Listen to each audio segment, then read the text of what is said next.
ഇന്ന് നമ്മൾ LP-UP എക്സാമിന് വേണ്ടിയിട്ടുള്ള മലയാളം സാഹിത്യ പുരസ്കാരങ്ങളുടെ മൂന്നാം ഭാഗമാണ് നോക്കുന്നത്.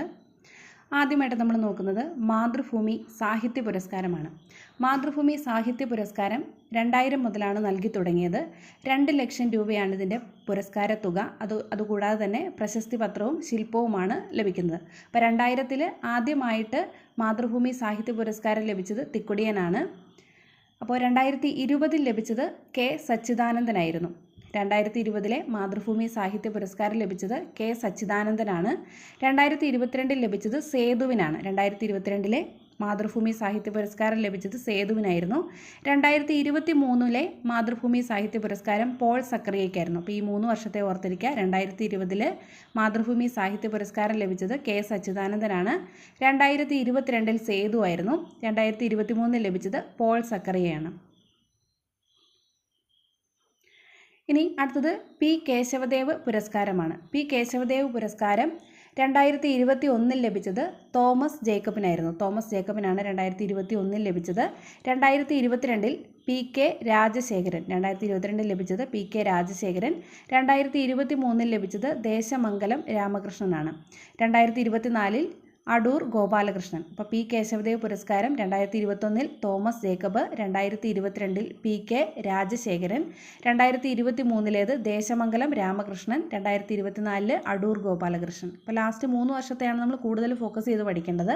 2022-ൽ പി കെ രാജശേഖരൻ, 2023-ൽ ദേശമംഗലം രാമകൃഷ്ണൻ, 2024-ൽ അടൂർ ഗോപാലകൃഷ്ണനാണ് പി കേശവദേവ് പുരസ്കാരം ലഭിച്ചത്. ഇനി അടുത്തത് ആശാൻ സ്മാരക കവിതാ പുരസ്കാരമാണ്. ആശാൻ സ്മാരക കവിതാ പുരസ്കാരം 1985 മുതലാണ് കൊടുക്കാൻ തുടങ്ങിയത്. 50,000 രൂപയും ഫലകവുമാണ് പുരസ്കാര ജേതാവിന് ലഭിക്കുന്നത്. നമ്മൾ ലാസ്റ്റ് ഉള്ള ഏറ്റവും ലേറ്റസ്റ്റ് ആയിട്ടുള്ളതാണ് നോക്കുന്നത്. 2021-ൽ കെ ജയകുമാറിനാണ് ലഭിച്ചത്. ആശാൻ സ്മാരക കവിതാ പുരസ്കാരം 2021-ൽ ലഭിച്ചത് കെ ജയകുമാറിനാണ്. 2022-ൽ ലഭിച്ചത് കുരീപ്പുഴ ശ്രീകുമാറിനാണ്. അപ്പോൾ ആശാൻ സ്മാരക കവിതാ പുരസ്കാരം 2021-ലെ പുരസ്കാര ജേതാവ് കെ ജയകുമാറും 2022-ൽ കുരീപ്പുഴ ശ്രീകുമാറുമായിരുന്നു. ഇനി അടുത്തത് നമ്മൾ നോക്കുന്നത് ബാലാമണിയമ്മ പുരസ്കാരമാണ്. ബാലാമണിയമ്മ പുരസ്കാരം 2021-ൽ ലഭിച്ചത് MK സാനുവിനാണ്. പ്രൊഫസർ MK സാനുവിനാണ് 2021-ലെ ബാലാമണിയമ്മ പുരസ്കാരം ലഭിച്ചത്. 2022-ൽ ലഭിച്ചത് വി മധുസൂദനൻ നായർക്കായിരുന്നു. ബാലാമണിയമ്മ പുരസ്കാരം 2022-ൽ ലഭിച്ചത് വി മധുസൂദനൻ നായർക്കായിരുന്നു. 2023-ൽ ബാലാമണിയമ്മ പുരസ്കാരം ലഭിച്ചത് M തോമസ് മാത്യുവിനായിരുന്നു. ഏറ്റവും പുതുതായിട്ടുള്ള 2023-ലേതാണ്. M തോമസ് മാത്യുവിനാണ് ബാലാമണിയമ്മ പുരസ്കാരം ലഭിച്ചത്. അപ്പോൾ 2021-ൽ MK സാനുവിന്, 2022-ൽ വി മധുസൂദനൻ നായർക്ക് ബാലാമണിയമ്മ പുരസ്കാരം ലഭിച്ചു. 2023-ലെ ബാലാമണിയമ്മ പുരസ്കാരം M തോമസ് മാത്യുവിനായിരുന്നു. അടുത്തത് ഫെഡറൽ ബാങ്ക് ലിറ്ററസി അവാർഡാണ്. PSC അടുത്തിടെ ചോദിച്ച ഒരു അവാർഡാണ്. അപ്പോൾ അതൊന്ന് നമുക്ക് നോക്കാം.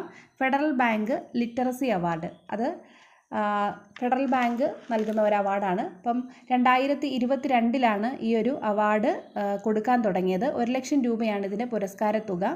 അപ്പോൾ 2022-ൽ ഈ ഫെഡറൽ ബാങ്ക് ലിറ്ററസി അവാർഡ് ആദ്യമായിട്ട് കിട്ടിയത് കെ വേണുവിനാണ്. 2022-ലെ ഫെഡറൽ ബാങ്ക് ലിറ്ററസി അവാർഡ് ലഭിച്ചത് കെ വേണുവിനാണ്. ഇത് PSC ചോദിച്ചിട്ടുണ്ട്. കൃതി